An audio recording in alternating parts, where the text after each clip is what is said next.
How to disable normalize audio on Deezer mobile. Hello guys, in today's video I'm gonna show you how to disable normalize audio on Deezer mobile. First, then open Deezer, and here you will find settings in top corner. Click on it,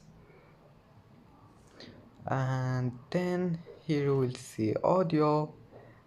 Click on it and scroll down. Here you will find normalize audio, and if you want to disable it, all you need to do is just click on it, and as you see here, normalize audio have been disabled. Now just go back, it will be saved, and as you see, that's how to disable it.